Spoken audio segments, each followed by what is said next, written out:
আসসালামু আলাইকুম guys, welcome to our channel family fun with cooks. আজকে আমি আপনাদেরকে দেখাবো একদম পারফেক্ট পোলাও কিভাবে রান্না করবেন, একদম পারফেক্ট মেজারমেন্টে। তো সম্পূর্ণ ভিডিওটি না টেনে দেখার অনুরোধ রইল। আর আমার ভিডিওগুলি মেনলি নতুন গৃহিণী, ব্যাচেলার ভাই বোন এবং প্রবাসী ভাই বোনদের উদ্দেশ্যে, বিশেষ করে যারা নতুন রাঁধুনি তাদের উদ্দেশ্যে। তো সম্পূর্ণ ভিডিওটি না টেনে দেখার অনুরোধ রইল। আর নয়েজের জন্য এক্সট্রিমলি সরি। তো প্রথমেই আমি এখানে যে পাত্রে রান্না করবো সেই পাত্রে কিশমিশ, বাদাম, কাঁচামরিচ, গরম মশলা, পেঁয়াজ নিয়ে নিয়েছি। এখানে পরিমাণটা দেখেই বুঝতে পারছেন, আপনারা ড্রাই ফ্রুটগুলো স্কিপ করতে পারেন। এখানে পেঁয়াজ নিয়েছি, প্রায় মাঝারি সাইজের 3টা পেঁয়াজ নিয়েছি। আর তেল দিয়ে দিলাম 1/4 কাপ পরিমাণ।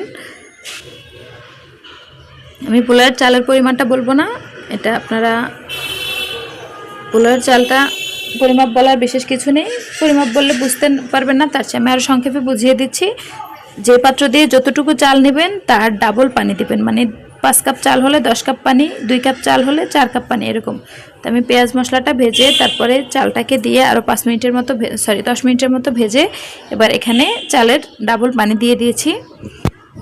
আপনার চাল যদি বেশি হয় পরিমাণে, সেক্ষেত্রে তেল মশলাগুলো বাড়িয়ে দিবেন, না হয় কমিয়ে দেবেন। এখানে 1 টেবিল চামচ লবণ, 1 টেবিল চামচ চিনি আর 1 টেবিল চামচ পরিমাণ গুঁড়া দুধ দিয়েছি। আমি পোলাওয়ে দুধটা অ্যাড করি, সেক্ষেত্রে খেতে আমার খুবই ভালো লাগে। যদি নারকেলের দুধ থাকে নারকেলের দুধ দেবেন, অথবা লিকুইড দুধ থাকলে 1 কাপ পরিমাণ লিকুইড দুধ বা নারকেলের দুধ দেবেন। আমার কাছে এগুলো ছিল না, তাই আমি গুঁড়া দুধ অ্যাড করেছি।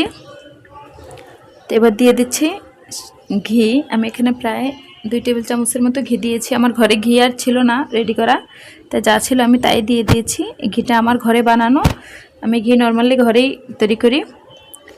তো এই দেখুন আমার পোলাওটা হয়ে গেছে। এর মাঝে বলতে ভুলে গেছি, পোলাওয়ের চাল আর পানি যখন একদম মাখা মাখা হয়ে যাবে, ওই পর্যায়ে চুলাটা অফ করে দিবেন।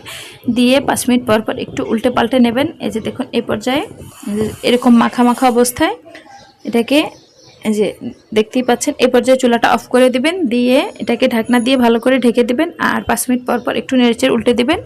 এক্ষেত্রে সবগুলো পোলাও একদম পারফেক্টলি, চাল সব পারফেক্টলি ফুটবে।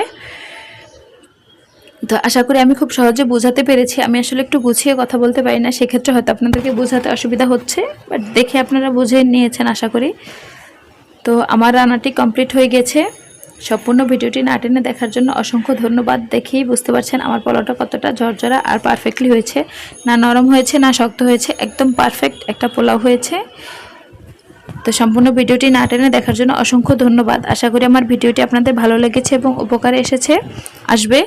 সো আজকের মতো এখানেই টাটা, আল্লাহ হাফেজ।